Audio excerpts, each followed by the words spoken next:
Kimmel-Smith, and I will get started. Everyone can hear me? Am I right? Great, okay.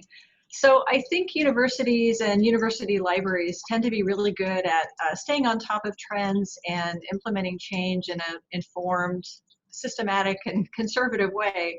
And when we wrote this proposal, I think we thought we knew what disruptive change was. And 2020 has kind of given us a new perspective on what constitutes a disruption. But hearkening back to 2018, 2019, when we didn't know any of this, our libraries did experience a pretty disruptive change. Lehigh's top-level leadership asked us to incorporate a 2,500 square foot cafe in our library. This cafe was ultimately constructed in the footprint of what had been our lending services area, and lending services moved into the footprint of another service point, which was the technology help desk that I manage, and it's on the same floor. This was a significant reduction in our floor space for all of our services and operations, and really forced us to rethink our operations quickly. This all happened really fast. Very disruptive, dramatic at times, but it ultimately worked and improved our library services, and so we wanted to share this story with you.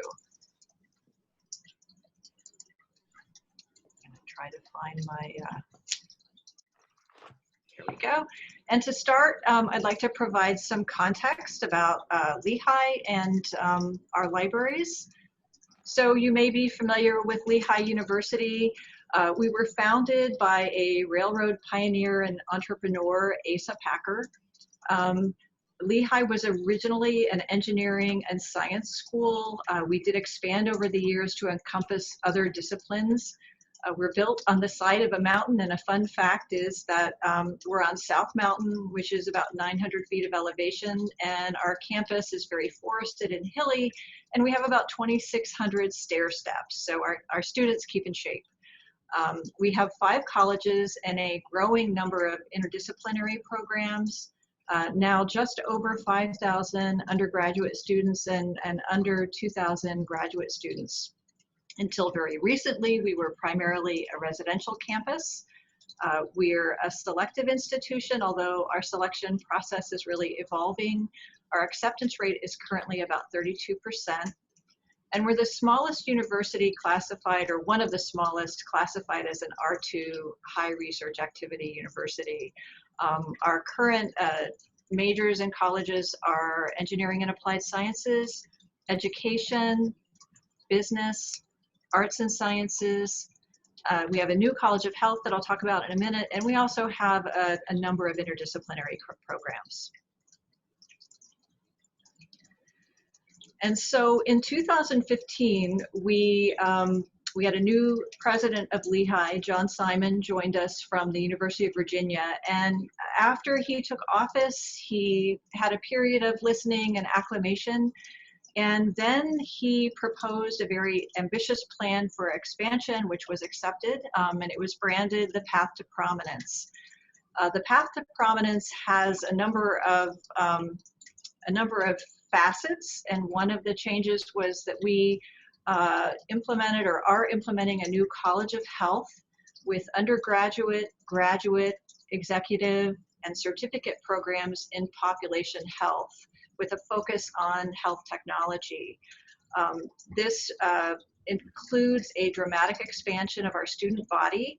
Our undergraduate population is going to increase ultimately by about 20%, which is about 1,000 students.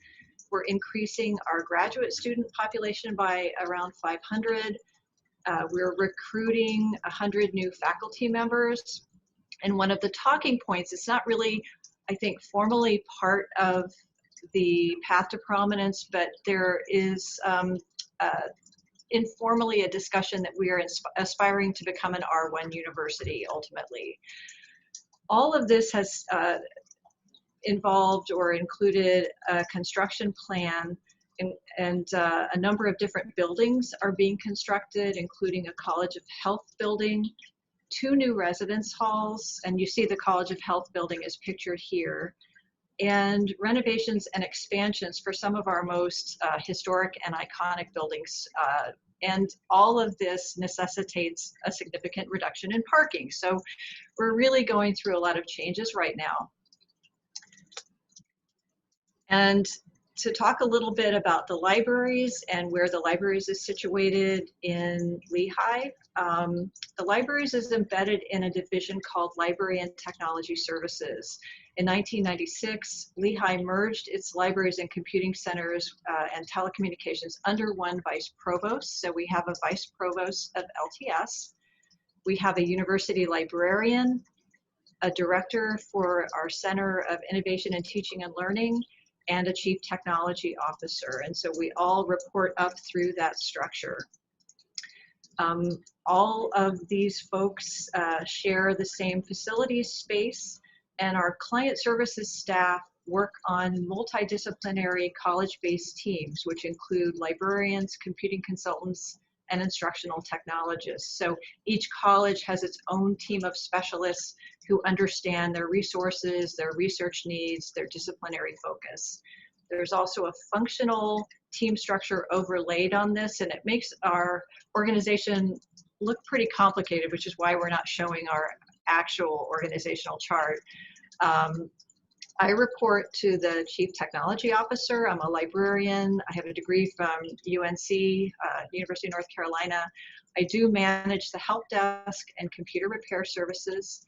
Mark Canney, who we'll talk to in a minute, is our lending services manager, and Sharon Wiles-Young is the director of access services. But this gives you a little bit of a schematic of what our organizational structure looks like, hopefully without getting too complicated. And we have two main libraries and a remote storage facility on our mountaintop. We have the E.W. Fairchild Martindale Computing Center and Libraries, which is a mouthful. We often refer to the library as FML or Fairmart. FML and the Computing Center are adjacent and connected, but they're not really the same building. And we have our Center for Innovation and Teaching and Learning embedded in the libraries. The help desk and lending services are on the entrance level of the Fairchild Martindale Library. FML also houses our social sciences and sciences collections. It's known for collaborative spaces, maker spaces. We have a visualization lab. We have a one-button video production lab. Lots of teaching spaces, and we're very technology rich. Linderman Library, which is pictured on the right, is one of the first buildings of Lehigh, and it's a very different flavor. It was established in around 1878, expanded in 1929, and then a really significant renovation in 2005, which included infrastructure improvements and also a restoration of the historical interior and architectural features. We added a cafe at Linderman at that time. So it's not our first cafe. We have a cafe already at Linderman. Linderman is really recognized for its aesthetic. It's just a beautiful building. If I had time, I would show you more pictures of it, but there's stained glass, a spiral staircase. It's really a gorgeous space, and it's a very popular study space. And so when the path to prominence was announced, or around that time, the LTS leadership believed it was a good time to propose a vision for a dramatic renovation of the Fairchild Martindale Library. It was not a beautiful library, particularly compared to Linderman.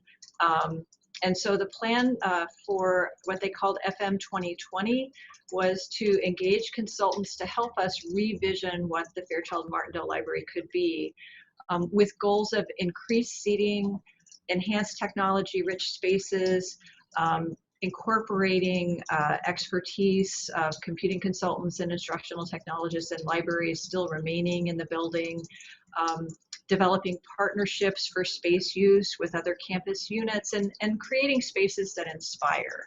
And we'll talk a bit more about that, but that plan was called FM 2020.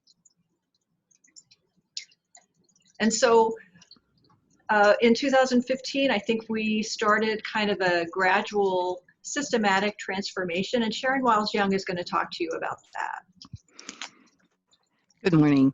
So the transformation started to happen when LTS leadership met with Canon Design. We hired Canon Design to come in and consult with us about this renovation, our dream of bringing new technologies into the building, and to recognize the shift from print to digital. So that transformation was happening as well. So we wanted to bring all these new ideas into this space. So you can see from the Canon Design folks when they started a benchmarking, looking at where Lehigh is compared to other institutions on a space for students, a space for staff, and space for collections. We really had a focus on increasing our seating in the library and collaborative space. And why we wanted to do that, as Canon Design was talking to us, is that the national benchmark is around 25% of FTEs of your students should be able to come into a library and find a space to study, especially on a residential, highly residential and research intensive campus. So that was one of the goals that was set early in the plan. And to reach that goal, we would have to do about the basic was 300 more seats in the building. So how are we going to accomplish that? We moved towards less staff spaces and less collection space. So we did make a commitment, the librarians made a commitment for 50% of the print collection to leave the building. So how did we manage to move to that deaccessioning and move collections around the building? So on the next slide, should we? Stacey, are you going to do the slides? Yeah, thanks. So on the next slides, we see our totals there of how our collections move through. It was not only books, journals, it was our government documents as well. So in 2014, the summer, we started our deaccessioning process for journals. That was the easiest because we were smart and asked for budget money out of the renovation budget money to fund and purchases of digital back files for our journals to go back to volume 1. Then we felt more comfortable deaccessioning volumes of our science journals and non-historical journals. So that was where we started, and we kept buying digital back files where they were available and started deaccessioning the journals. In 2016, you can see from this chart, we moved the government documents out of Fairchild Martindale and moved them up to our mountaintop storage facility that Stacey referenced earlier. And that move was done in one summer with a local moving company, and it filled our storage facility. So at this point, we're full in the storage facility. And in 2015, we started to plan for how are we going to deaccession books. This was the more difficult project in Fairchild. So we started with funding a green glass study from OCLC to find our unique items in our collection. And then we ran reports from our green glass report against our circulation data. We brought all that data together, and that was one of our first criteria to start working through the stacks. We also met with faculty to talk about serial monograph sets that were large sets, and they were current literature reviews, and we were wondering, is that still how people are doing their work. So the faculty admitted to us in certain disciplines that they are not using the current literature reviews like annual reviews and some of the others. Now that was in certain subject areas. So that made an easy decision for us to cut some more book stack areas. And then we met with the faculty to go through our criteria of how we were going to pull the books, and they agreed. You know, we were very cognizant of Lehigh authors, local content, anything like that. We were very, very careful. And some areas like social sciences are in Fairchild were not touched very much. The business collection was touched. It was easy. It was an easier collection to really deaccession because nothing had ever been done in that collection. So, and in some of our science areas too. So that's how we approached our deaccessioning and got the collections down to where we needed to be in the building during this time. And so you can see how we went through, and we did this in summers, mostly summers and breaks, so we weren't interrupting the students. Next slide. So here you get a visual of what I was just talking about. So some of these are our government document stacks. We just moved all that out, took down the stacks, and opened up the floors, and the lighting from the natural lighting from the windows and came in, and it definitely opened up the library tremendously. Next slide. Yeah, so here you can see from this floor design that those areas where the red arrows are pointing were full of stacks, and they're now gone, and it's full of new furniture, collaborative study space for the students, a classroom is there, a flexible classroom that can be used for the librarians as well as faculty, and it is used by students at night for study spaces as well. So we increased that footprint, and the floor above it was the same thing. We got all the stacks out of there and opened this up for group study, increased the seating. And now Mark will talk about the seating. Rather than wait for the 2020 plan to be fully funded, LTS executed a series of micro renovations over summer and winter breaks as monies were identified to increase seating and enrich areas with technology and collaborative spaces. As new furniture sets were introduced, the older furniture was repurposed into some of the former stacks areas.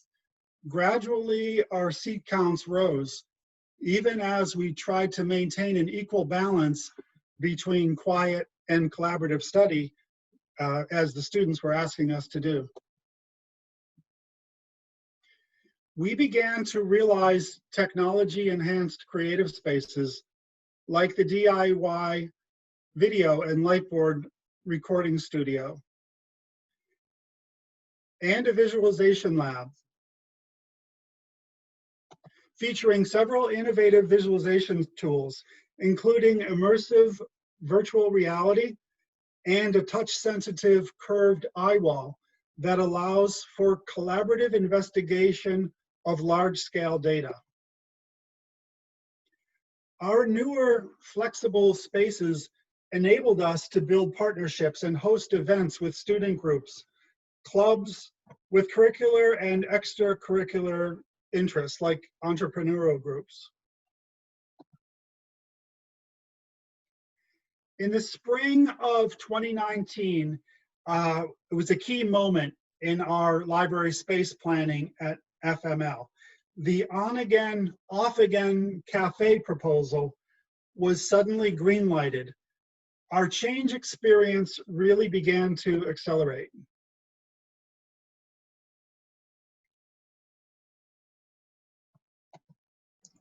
Okay, so what I'm showing you here is sort of the entrance view of the main floor of the lobby of the Fairchild Martindale Library in its original configuration. So this is kind of the before picture. You see our lending services or our circulation desk on the right. It's about a 40-foot long wraparound style desk. And behind the wall, like behind the sign that says circulation, is about 2,200 square feet of place for the staff to operate and manage the materials and house the materials. On the left-hand side is the help desk, and that's about a 12 or 14 foot long desk where 2 technical services or technical staff sit, not quite as many hours as the circulation desk, but we respond to all kinds of technology questions, and we have 2 phones there. It's a very phone intensive type of a service. If you go further to the left, just off the view of the image, we had individual offices, 7 or 8 individual offices along our north wall. And that's where my staff operated out of, and we were all together. And then behind the desk, about, I'm going to say 30 feet, there was a 286 square feet office space. It's kind of a weird trapezoidal shape, so it wasn't really a great space. But we used it to house computers that are being prepared to be imaged, and as kind of a working space. It was also a little bit of a staff lounge just for us to have a refrigerator and microwave. So overall, this design had some issues that I think we all acknowledged. It's confusing for clients. Most of us know that clients do not read signage, so they really didn't know where to go to get help when they walked into the building. It was also confusing for staff because we had some overlapping duties. It was never really clear, or we kind of are both responsible for maintaining the printers, where both groups are responsible for monitoring the building and maintaining the building. And sometimes it was just a little bit confusing. The communication wasn't always perfect. And it did cause occasional mild tension. You know, who should be reporting the overflowing sink on the 5th floor? And so over the years, you know, we lived with this. The other thing that I think is true is that, you know, in the 90s when this design happened, there were a lot more storage needs. We had more paper, we had more collections, and over the years we didn't really have the same level of storage needs. And so, you know, I think this design was ripe for change.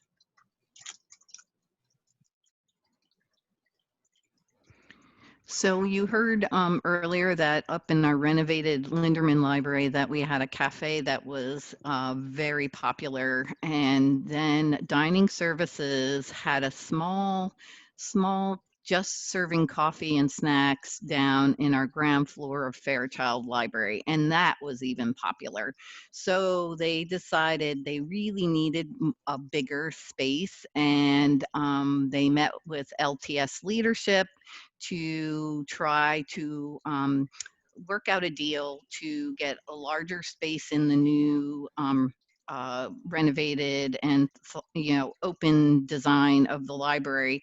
So in 2019, the Sodexo Food Services and Dining Services hired an architect and worked with the leadership of LTS to work out a plan and a deal on monies of who was going to be responsible. And Sodexo is paid for most of the construction and the changes in this area.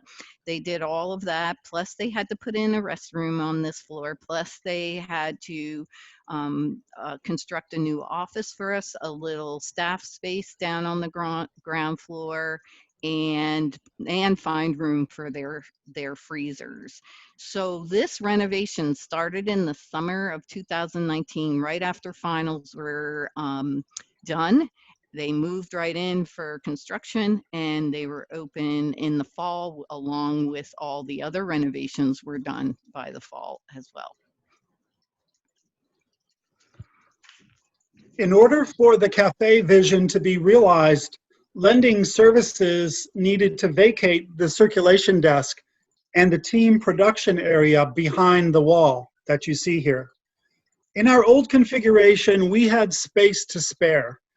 On the right side behind the circulation desk, we staged holds, reserves, laptops, equipment, and our media collection. Behind the wall was our ILL production area, scanning workstations, a UPS station, mail reception, and our ILL processing area, plus cube space for 8 team members and multiple student workers. Our ILL production space would now be split between the 2 libraries.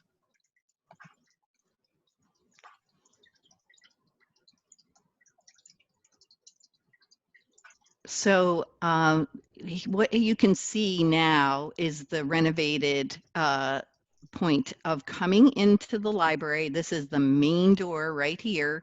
And you see the lounge area right there. So that's the main door to the lounge area. And on the wall is where circulation desk used to be. And now that's a media wall with digital signage, which actually we were so happy to get in the library as librarians, because we've kept wanting digital signage and we couldn't get it. So this fulfilled that for us as well. And then as you look back into the cafe area there where the red arrow is, you will see that windows were added to the office space and for the cafe. And a restroom, as I said before, had to be added.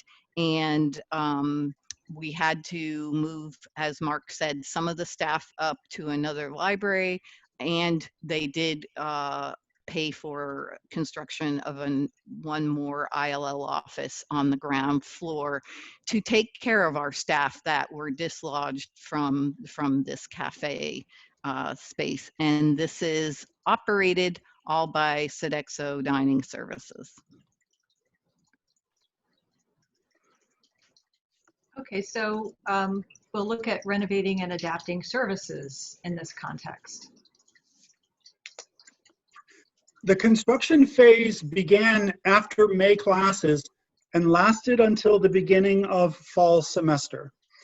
A temporary construction wall was erected around the zone, and we attempted as much as possible to keep the library open, continue our services, and minimize impact upon researchers. Some staff moved directly into their new spaces, while others had to move first into intermediate space and only into new offices at the end of construction. A makeshift service point at FML was set up and moved several times during construction. We also set about to redesign our ILL pickup and delivery patterns to reflect the new locations.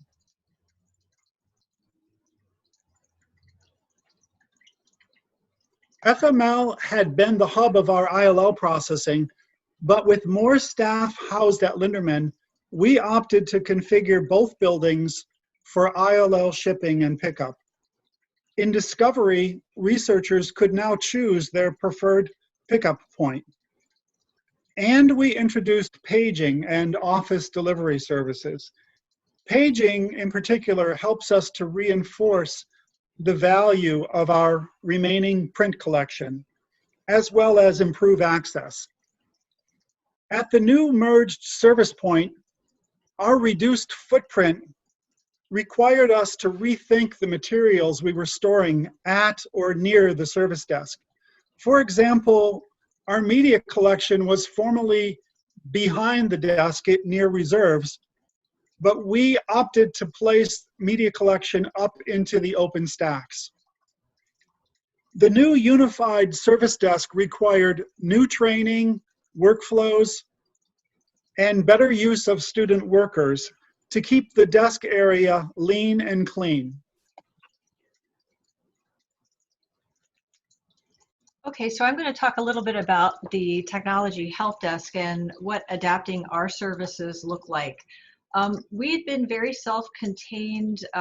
Our primary purpose was to support networking, software, wireless, computing, really anything involving moving electrons ended up potentially coming to us for questions. And we also respond to some library questions. We have 2 librarians on staff. I'm one of them, and then we have another librarian who also has a technical background. I think among our biggest concerns was noise, and I'm sure this was shared with lending services as well. Having a cafe in close proximity to a service point is always an issue. We do a lot of phone support, and we were concerned as well because we were going to be condensing the help desk with more people sitting behind the desk interacting with folks, and there was a lot of concern that as we were on the phone there would be too much ambient noise for us to work effectively. The original design of the help desk was much smaller, and it had us sitting just maybe 24 inches apart. It was really not a workable design. Unfortunately, we were easily able to get that adjusted. Another problem for us was that we really relied on each other in a team environment to collaborate on difficult problems. It's not uncommon for people to call or come to the help desk needing to do a regression analysis in Excel, and we don't all have that skill set, so having each other nearby was really helpful. With the office space reduction, some of my team moved into our computing center, so we weren't co-located anymore, and collaboration had to be very intentional. Another little stress point was sometime in March, the leadership decided that as part of this merger, we would add yet another service point. We have a student technology and repair service that's managed by students, and they work with our computing repair. They were in a tiny office in the computing center, not very visible. So leadership decided to move student technology and repair up to the small office that's behind the help desk. And I'm actually pointing to an exit. I'm sorry, I put this arrow in last night. Right behind the help desk toward the middle, there's a little door, and that's the 286 square foot office that we have. And so this office that we had been thinking would be a place that we would keep some of the lending service collections now also included the service point of our student workers who were helping reload operating systems and things like that. So we now have 3 services in one space. So that was another concern. And so this is what the schematic of our combined service desk looked like. You'll notice that the original sketch had sort of a delineated help desk and circulation desk. That idea was jettisoned, and they decided to brand the desk as the help desk so that the staff really needed to be working together in a coordinated fashion, and the client that approached the desk did not need to necessarily know which side they needed to go to. There's also a book drop in this sketch, and the book drop was also eliminated from the design. So the primary driver for this was establishing a cafe, and the co-locating services was really kind of an artifact, but it did allow us to rethink our services. We created new efficiencies, much better use of space, much better use of staff. Covering the desk has become easier, and we were actually able to extend the technology service hours because one of the lending services staff members has a good technical background, and so we're utilizing him, and his job has been changed. He's been promoted. We are still co-located as opposed to fully integrated. We have taken steps to work together better. I think we all work together pretty well, but HR led a team building session that facilitated our ability to work together. I think long-term we're looking at integrating job duties more, and we definitely want to present the service point that is one desk, one service, and clients don't need to know particularly who to talk to. They just come to the desk and pose their question. And so one of the things that happened during the construction, I mean, it was a very tight timeline, and the construction plans, I think, were fairly well laid out, but it didn't all go completely as planned. We had to operate lending services and the help desk out of the original desk, which was much smaller than the redesigned desk. So we were staying open, the building stayed open, the service point stayed open. We dealt with some challenges of noise. We had limited access to our elevator and also to the lighting controls because that was in the midst of the construction. So there were some barriers to keeping our services going. The construction of the new desk had been slated for late July, and then it ended up being delayed to mid-August, which is, of course, when students are coming back. And then we had a real, we were thrown for a loop due to an air handling issue. They were jackhammering in the floor below us, and whether it was a faulty tarp or maybe someone didn't seal it properly, there was one morning we came in and there was just dust everywhere. And within a matter of hours, our service points were moved to the floor above us. I was amazed at how rapidly that happened. We had our telecom folks install the networking to allow us to continue to work, and it was we maintained continuity of our service point, and we remained there until August when the new desk was installed. And so if you're rethinking spaces and services, Sharon can tell you a little bit about what to think about. Exactly. So when you're planning a cafe, think about where your service points are. There is noise coming out of a very popular cafe, and smells, aromas happen. The nice thing is that we did on our planning talk about having more of a cafe of more pickup and not preparing food. So we would cut down on the smells coming out of the cafe. Consider the trash. It sounds easy, but that is one of the big side effects, as well as getting supplies and food from freezers up to the server space, wherever they are going to have their freezers, how you get around the building with those supplies.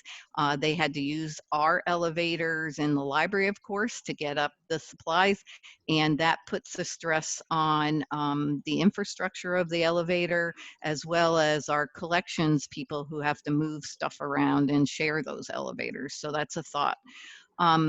Restrooms, where are they going to be located? Because there's definitely need when you have a cafe for restrooms. And also we had to have another entranceway, and it changed the flow of the pattern of the building.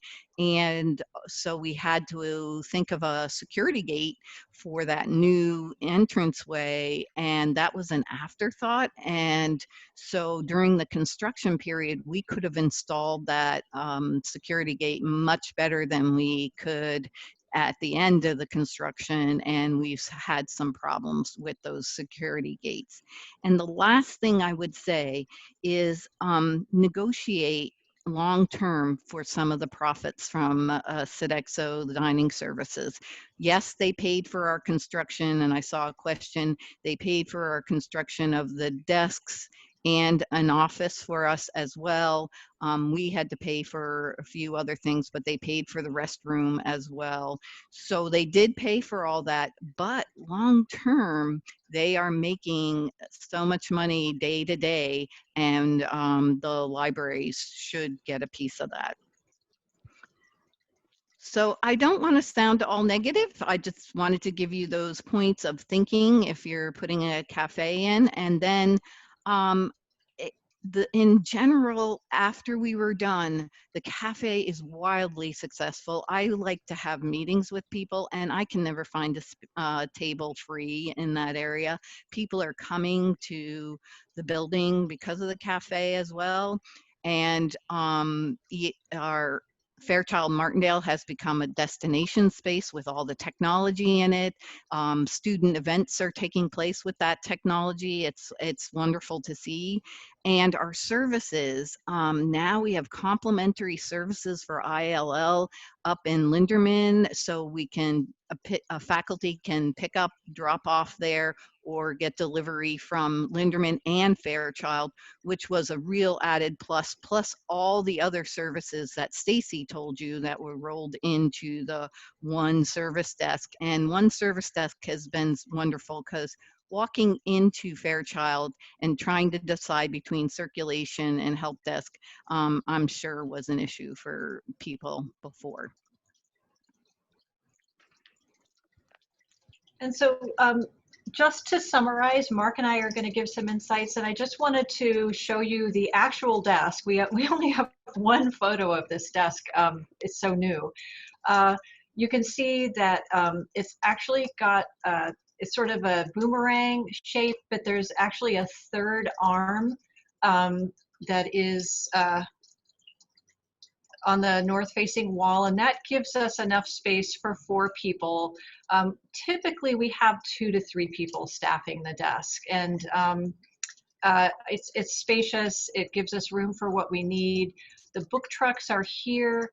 There are some shelved materials over here against our elevator. And then in the back here, I can actually point out what we call the STARS office. And the STARS office houses some materials for lending services that need to be secured. It has our circulating laptops, and there's also a service point for students that are having suspected hardware issues or that need their operating system reinstalled.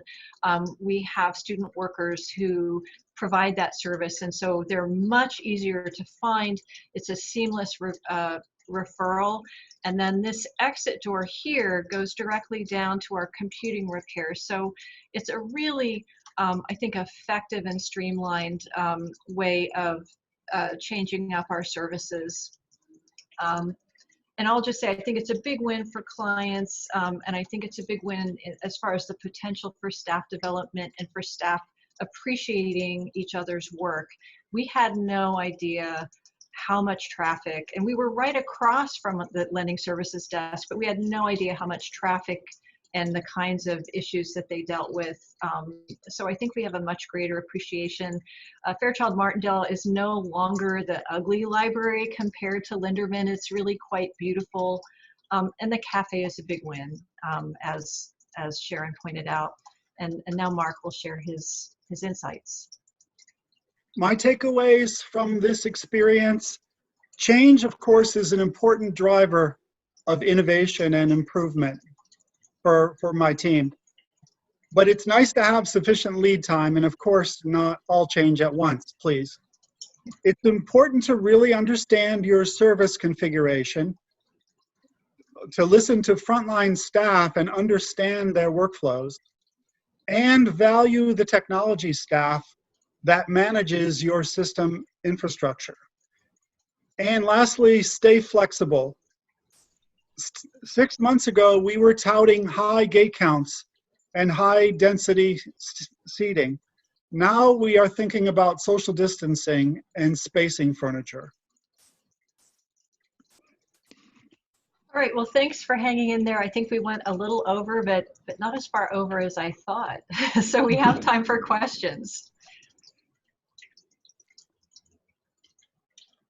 I'm going to see if I can call up the... Yeah, there's a couple questions in the chat. Do you want me to? I can go ahead and read them. So if you can read them, I'm having a little trouble calling them up. Sure. So I think you already answered this one, but Sodexo paid for the cafe. Did they also pay for renovations to help desk and offices? Absolutely, yeah. That was part of our design plan with their architects, and there were a couple things that the library had to pay for renovating other offices to fit some other staff, but most of the renovation, restrooms, help desk was paid by Sodexo. And another question kind of in that same vein, Sodexo mandates the hours. Liz Evans from Point Park University says, we run a very pared down coffee bar as an extension of our very long reference circulation desk, and we staff it so it's available all the hours we're open. That's a good question. Yeah, Sodexo does control the hours, but we asked them from our experience in Linderman when they would close down during finals or during some peak times, they were not following the calendar at all.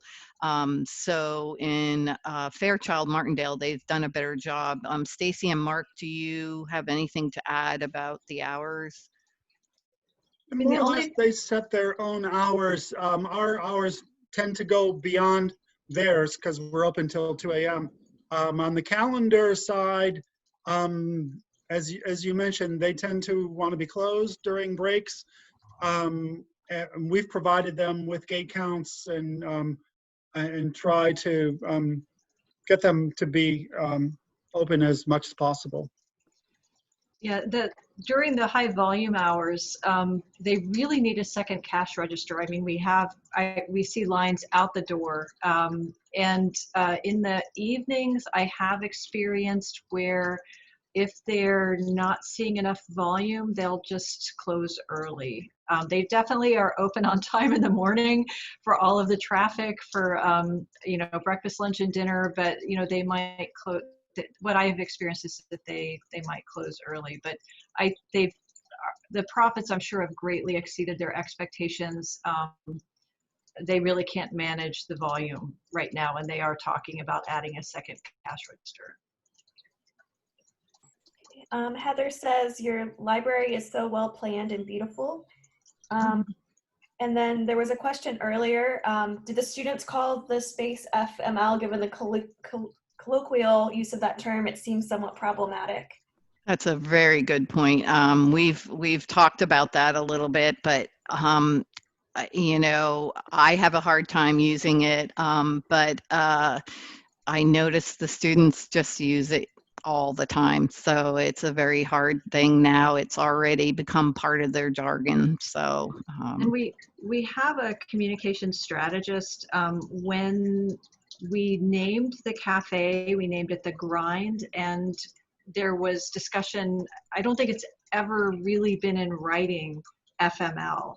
And they were talking about naming it The Grind at FML and weighing the pros and cons. And we talked to the Lehigh social media strategist, and she finally just said, you know what, it's just a vernacular, go for it. And so since then, I think that you see it more in writing and you see us acknowledging it more than we have in the past. But yeah, there's definitely a dual meaning. So I don't see any other questions. If anybody wants to send more in, we still have a little bit of time before the next presentation. I have a question about how you managed kind of staff expectations and staff, like it sounded like there was a lot of moving around and a lot of moving parts and books moving out. And I know that in our library, there's been some resistance to that among librarians and staff. And I'm just wondering how you manage that in your plan. That's a really good question. I think what happened with us is there was such an emergency to get the books out. We didn't really have, well, especially for the government documents, we felt better that they went up to storage. The books, I think people felt comfortable because we had such tight criteria, but you're absolutely right about the processing time. We tried to automate as much as we could between the subject librarians and the tech services department, and people were all on board once we saw opening up in the library and knew that this was the goal of the plan. So I think our staff is so flexible. It's just wonderful because they just were in on some of the planning. Stacey and Mark kept the staff right in on all the communications, took their input, brought it back to our planning meetings. That's what's crucial, is to make sure that communication loop gets solidified. And I have to say that our head of collections also was very active in telling people, you know, we've never deaccessioned. We've never looked at our collections like we're looking at them now. And when she talked to the faculty, that made people feel better too. Stacey and Mark, do you have other issues that you think we did well?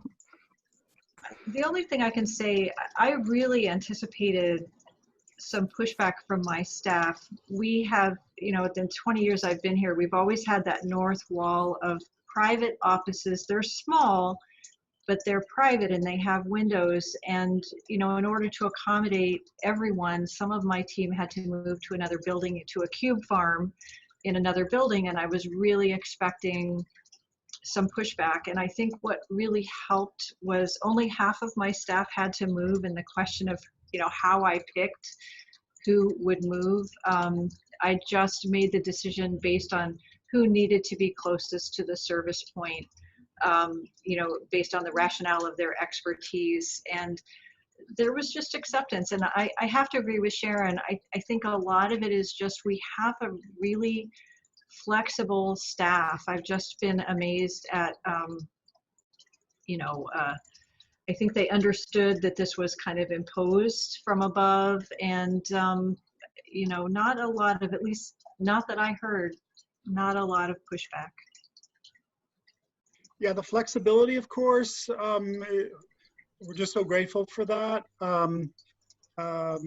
We did elicit their thoughts about what the best way to configure the staff areas would be, and tried to communicate that up and get those changes incorporated. So I think that was appreciated.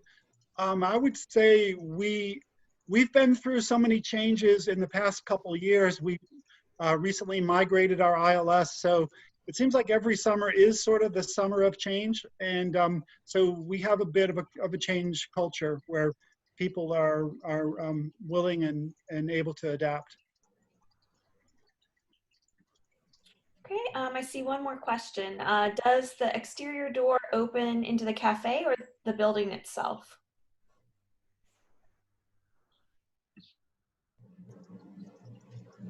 I believe both doors enter into the library, and both of them have the security controls, the gates, but it's a right-hand turn to go immediately in the cafe, and we have another entrance through a breezeway on our south end that again is a quick left-hand turn that takes you right into the cafe, but there isn't really a separate entrance for the cafe. Okay, well, thank you, Stacey, Mark, and Sharon for presenting this morning. We really appreciate it. Like I said, the recording will be available later. We'll send that out via email.